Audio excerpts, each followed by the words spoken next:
अलीराजपुर जिले के सोनभद्र तहसील के ग्राम आकड़िया में आज मां नर्मदा जी के पावन तट पर स्थित ग्राम आकड़िया में प्रतिवर्ष अनुसार विशाल धर्म सभा के साथ 200 मीटर चुनरी कलश यात्रा का आयोजन धर्म जागरण संयोजक विभाग एवं मां नर्मदा जयंती आयोजक समिति ग्राम आकड़िया के द्वारा त्वदीय पाद पंकजम नमामि देवी नर्मदे अखिल भारतीय संत श्री गोपाल कृष्ण जी उज्जैन के पास सक्करखेड़ी आश्रम ने अपने प्रवचन में कहा कि हम सभी मां नर्मदा जी के आराधक हैं। हम प्रतिवर्ष यहाँ आकर पूजा अर्चना करते हैं। हम सभी हिंदू संस्कृति को मानने वाले हैं। हम बाबा देव रानी काजल माता हमारे आराध्य हैं। हम सभी आदि अनादि काल से हिंदू के नाते रहते आए हैं। हमारी संस्कृति है कि जिससे हमें कुछ न कुछ प्राप्त होता है, हम उसे माता के रूप में मानते हैं। चाहे फिर वहाँ धरती माता हो, नर्मदा माता हो, गाय माता हो या फिर प्रकृति माता हो, सभी की हम पूजा करते हैं। हमारे पूर्वजों ने कई संघर्ष किए हैं, तब जाकर हमें स्वतंत्रता प्राप्त हुई है। परंतु कुछ लोग हमें कहते हैं कि बिना संघर्ष के हमें चरखे से आजादी मिली है। सोनभद्र से मोहन चौहान की खास रिपोर्ट। कि हमारे लिए कोई उपाय करिए पानी का, हमारे लिए कोई ऐसी व्यवस्था कीजिए कि हम जी सके। तब भगवान शिव अंधकासुर नाम के एक राक्षस को मार करके अमरकंटक मैकल पर्वत पर तप कर रहे थे। अंधकासुर राक्षस को उन्होंने मारा। एक दैत्य था जिसका नाम था अंधकासुर। भगवान शिव ने त्रिशूल से उस अंधकासुर राक्षस को मार दिया था और फिर वो अमरकंटक पर्वत पर, एक अमरकंटक पर्वत की एक चोटी है, उसका नाम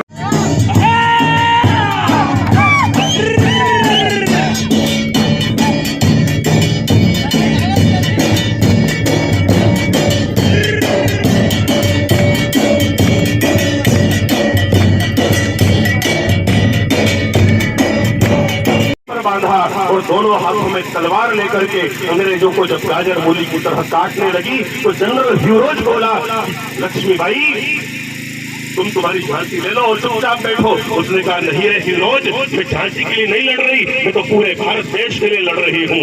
ह्यूरोज ने, आपको भी आती है आधी लाइन मुझे पता है, खूब लड़ी मर्दानी वो तो 1857 की घटना। सन चमक उठी सन 57 में, वह तलवार पुरानी थी, बुंदेले हर बोलो के मुंह, हमने सुनी कहानी थी, और खूब लड़ी मर्दानी वो तो वाली रानी थी। अपने प्राणों की आहुति दे दी उस 23 वर्षीय बाला ने, इसलिए कि आप लोग स्वतंत्र हो सको। ये आजादी यूं ही नहीं मिली है। टंटिया मामा की घटना कौन नहीं जानता। चोरल के जंगलों में अंग्रेजों ने टंटिया मामा को कैद किया और टंटिया मामा के सामने प्रस्ताव रखा कि टंटिया मामा तू ईसाई बन जा, आत्मसमर्पण कर दे और हमारा धर्म ले ले, तुझे 80 गांव की जागीर देकर के जागीरदार बना देंगे। इतनी बड़ी बात थी 80 गांव की जागीर। सोचो अगर उस व्यक्ति ने हाँ कर दी होती। आजकल जरा से लालच में लोग दिख जाते 1000-2000 रुपए में, और टंटिया मामा 80 गांव की जागीर ठुकरा कर क्या बोलता है, अंग्रेजों मुझे भारत माता से प्यार है, तुम्हारी ईसाईयत से प्यार नहीं है। उस समय का जो अंग्रेज वायसराय था उसने कहा कि टंटिया मामा तुझे फांसी पर चढ़ा देंगे, मान ले अभी भी मौका है। आपका ही पूर्वज था वो टंटिया मामा, क्या कहता है, चढ़ा दो फांसी पर, लेकिन अंग्रेजों याद रखना, आज तुम एक टंटिया मामा को फांसी पर चढ़ाओगे, आने वाले समय में मेरे निमाड़ के गांव गांव से टंटिया मामा पैदा होंगे और एक दिन तुमको ये भारत छोड़ करके भागना पड़ेगा। टंटिया मामा की घोषणा थी।